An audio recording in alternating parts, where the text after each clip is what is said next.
Today, we are exploring a part of the Bas Saint-Laurent region, one of the world's greatest estuaries.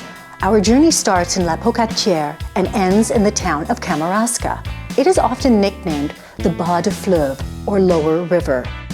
We are traveling with Anne and Francois, who flew in from Paris for this trip.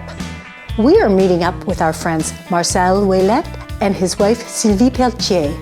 Both have roots right here, with ancestors going back many generations. We couldn't ask for better guides.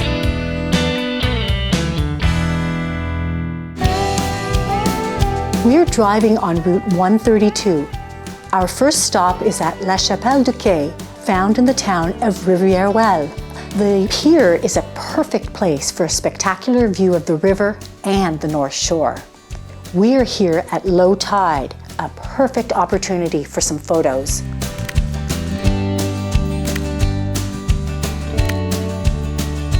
A short walk from the quay is La Chapelle. It is now a community center that caters to locals and tourists alike, a warm meeting place to enjoy coffee, food, cultural and historical exhibitions, and shows. Notice the confessional door? It leads to the washroom. We are now back on Route 132, heading in the direction of Kamouraska.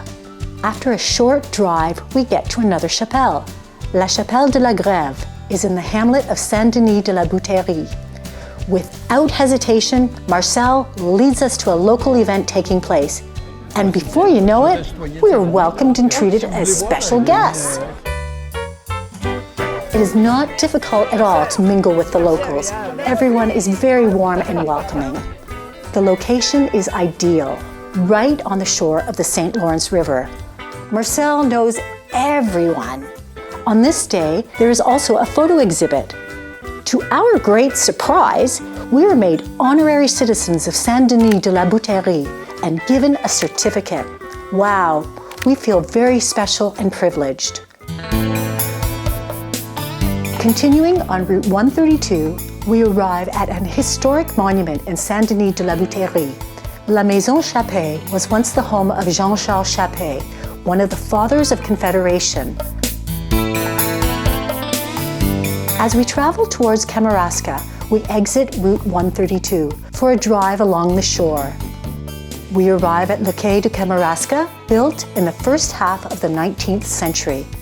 It is a perfect place to walk around and explore, or sit, relax, and take in the majestic views of the St. Lawrence River. Kamouraska is without a doubt one of the most famous towns in eastern Quebec. It lives to the rhythm of the St. Lawrence. Note the preserved architecture of the houses. These are very beautiful, and some of them offer room and board.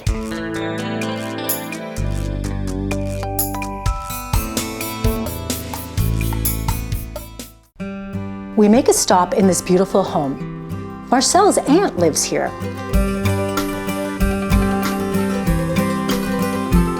We cannot help noticing her lion cat. He doesn't seem too impressed after a visit to the vet for a very necessary haircut. In the heart of Kamouraska stands a house in the Queen Anne style. It is now the Niemann Boulangerie. Everything here is delicious, from baguettes to croissants and pastries. It seems like everyone who works here enjoys what they do. Not far away, an art exhibit features works from well-known local artists. Watch the artists as they work or simply chat with them. Contemplate and discover their art or discuss their techniques. Across the road, another popular event is on, the Kamouraska Forest Mushroom Festival. Mushroom lovers can attend conferences and culinary demonstrations, as well as taste the forest mushrooms of Kamouraska. Everything here is related to mushrooms. Anne and Francois are mushroom enthusiasts and are thrilled to discuss mushrooms with the experts. Now the time has come for an aperitif.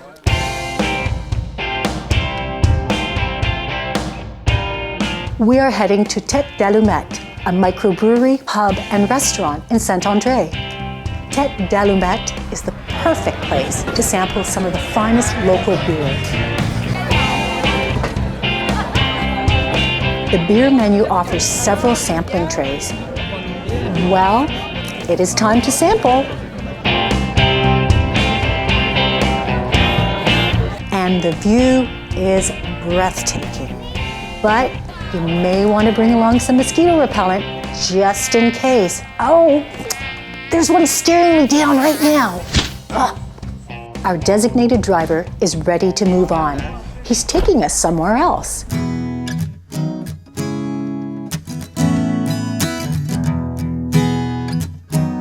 We arrive at an undisclosed location. He calls it Mon Jardin, or My Garden. Marcel was in the healthcare sector for most of his career. Now retired, his passion is growing vegetables, and he grows lots of them. He sure knows his stuff. He supplies several fine restaurants in the region. He is checking to see if the mushrooms are ready. Unfortunately, they are not. That doesn't stop us from exploring everything else he grows.